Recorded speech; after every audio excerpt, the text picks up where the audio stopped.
They didn't cross the Red Sea. That's a myth, another myth in the Bible, which has been known for now many, many decades. That's a mistranslation, but they just won't change it. Just live and think it's the Red Sea. He crossed the Sea of Reeds, a much smaller and nearby sea, much easier to cross, by the way. And when you do a geological rewind, we can now do geological rewind. So we can actually do computer simulations, modeled simulations based off of how many years we want to go back in time and tectonic plate movement.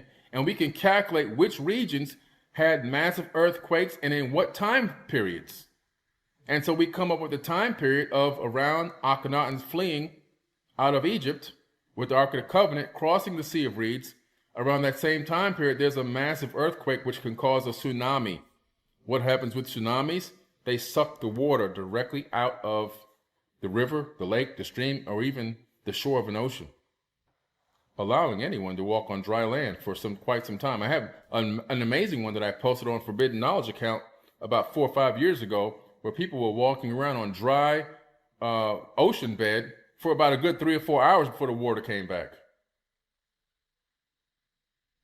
Then the water comes crashing back and kills a lot of the soldiers from the Pharaoh. The Sea of Reeds, guys, not the Red Sea. Let's get it right. Let's start getting the truth out there and not these falsehoods that keep getting passed around from generation to generation. And people have been crying and snot crying and carrying on thinking all this stuff is real. And a lot of it's actually poorly mistranslated, and some on purpose. Some on purpose. Okay? It's just so much, man. I mean, I can ramble on this topic for years. Absolute years I can go off on this because I just know too much. And it's all based on actual facts. Everything I'm telling you can be looked up.